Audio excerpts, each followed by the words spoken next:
Waduh gaswat, ternyata pulau ini sepi kayak kuburan. Tidak ada tanda-tanda kehidupan di sini. Bahkan hewan pun sepertinya tidak ada. Bagaimana ini Pak Rungkat? Mana persediaan makanan kita semuanya ada di koper dan malah ketinggalan di perahu. Bagaimana kita bisa bertahan hidup di sini?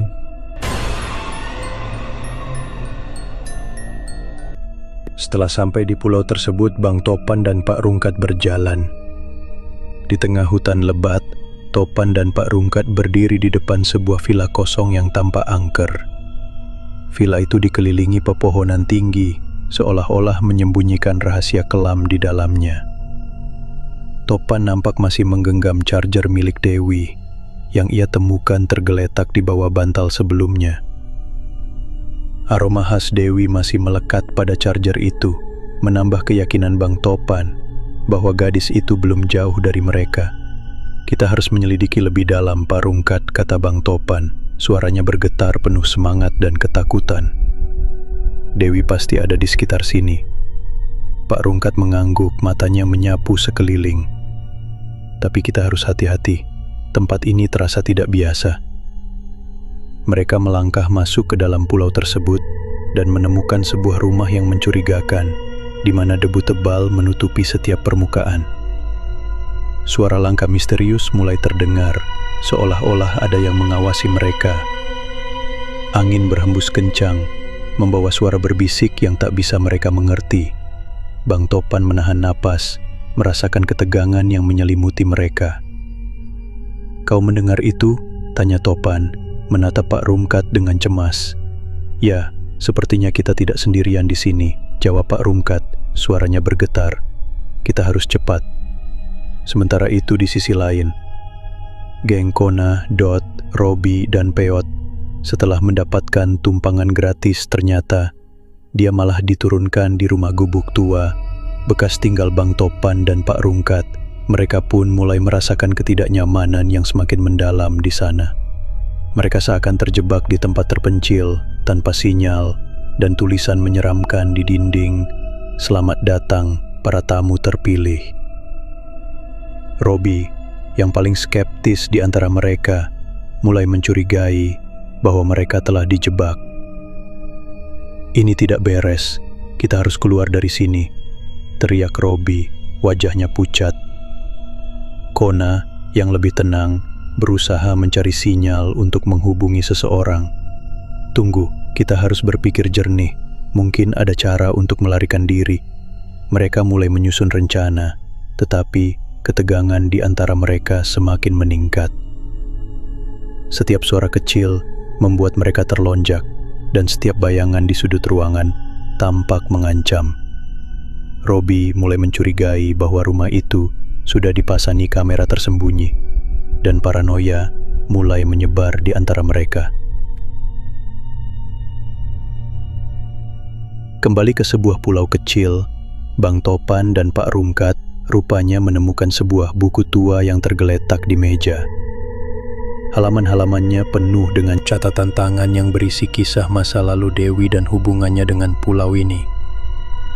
Topan membaca dengan seksama, menemukan bahwa Dewi adalah pemilik dari pulau tersebut. Ternyata ini adalah salah satu propertinya. "Ini dia, Pak," seru Topan, menunjuk pada sebuah gambar yang menggambarkan Dewi yang sebelum operasi plastik berdiri di depan villa. Dia memiliki ikatan yang kuat dengan tempat ini. Pak Rungkat mendekat, membaca catatan itu.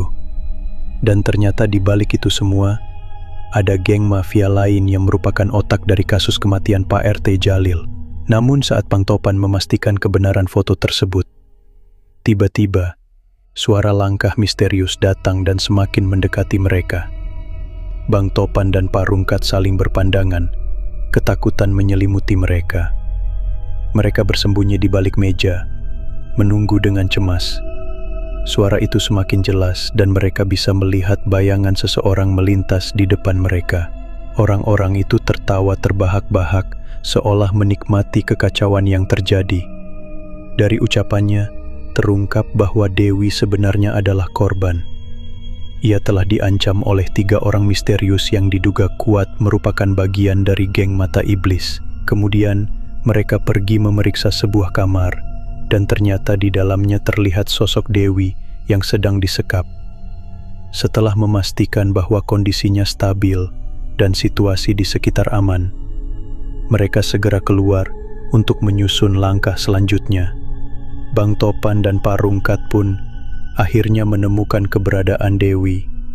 Ternyata dia terjebak dalam sebuah ruangan tersembunyi. Dewi tampak lemah, tetapi matanya bersinar dengan semangat. "Kau datang mencariku, Topan," serunya, suaranya penuh harapan. "Apa yang terjadi sebenarnya?" jawab Bang Topan, berusaha menenangkan gadis itu. Namun sebelum mereka bisa melangkah keluar, suara mengerikan bergema di seluruh villa. Suara itu mengancam, "Kau tidak bisa pergi." Pak Rungkat menatap Bang Topan. "Kita harus melawan." Dengan keberanian dan tekad, Topan, Pak Rungkat, dan Dewi bersatu untuk menghadapi kegelapan yang mengancam. Mereka tahu bahwa geng mata iblis tidak akan membiarkan mereka pergi begitu saja. Dalam perjalanan ini, mereka harus menemukan cara untuk melarikan diri dari jebakan yang telah menanti mereka. Mereka berlari menyusuri koridor yang gelap. Suara langkah kaki di belakang mereka semakin mendekat.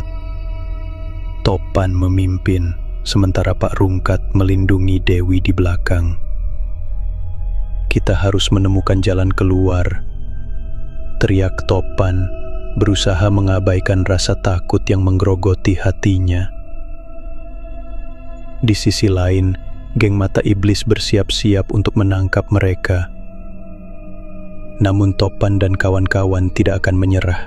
Mereka telah menemukan kekuatan dalam persahabatan dan keberanian. Dengan setiap langkah, mereka semakin dekat untuk mengungkap rahasia pulau ini dan menyelamatkan diri mereka dari kegelapan yang mengancam. Akhirnya, mereka menemukan pintu keluar yang mengarah ke hutan lebat. Dengan napas terengah engah, mereka melangkah keluar dari villa yang angker itu, bertekad untuk tidak pernah kembali. Di luar, bulan bersinar terang, seolah memberi mereka harapan baru.